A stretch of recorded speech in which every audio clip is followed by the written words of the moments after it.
आऊज़ु बिल्लाहि मिनश्शैतानिर्रजीम बिस्मिल्लाहिर्रहमानिर्रहीम। अल्लाहुम्मा सल्लि अला सय्यदिना मौलाना मुहम्मदिन व अला आलिहि व सहबिहि व बारिक वसल्लम। तमाम तारीफ़ें रब्बुल इज़्ज़त की हैं जो तमाम जहानों को पालने वाला है। निबातात की इक़साम, उनके नाम, उनकी अफादियत के साथ मैं हूँ हकीम आमिर शहज़ाद डस्का से। नाज़रीन किराम,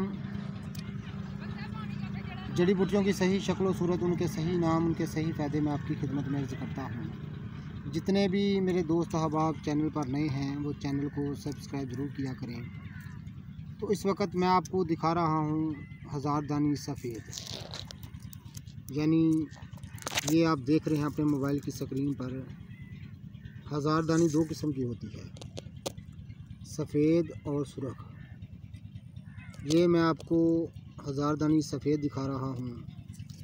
तो नाज़रीन किराम, इसको सरदाई के तौर पर घोट कर पीने से मैदे और जिगर की हरारत, मसाने की हरारत दूर हो जाती है।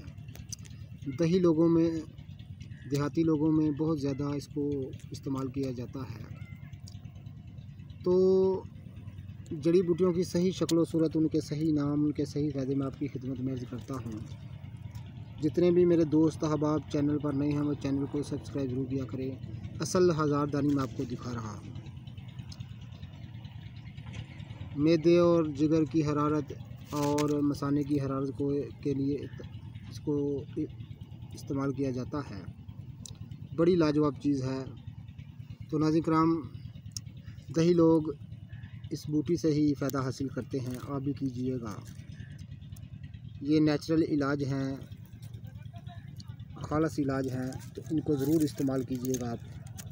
ये देखिए, ये इसके फूल होते हैं।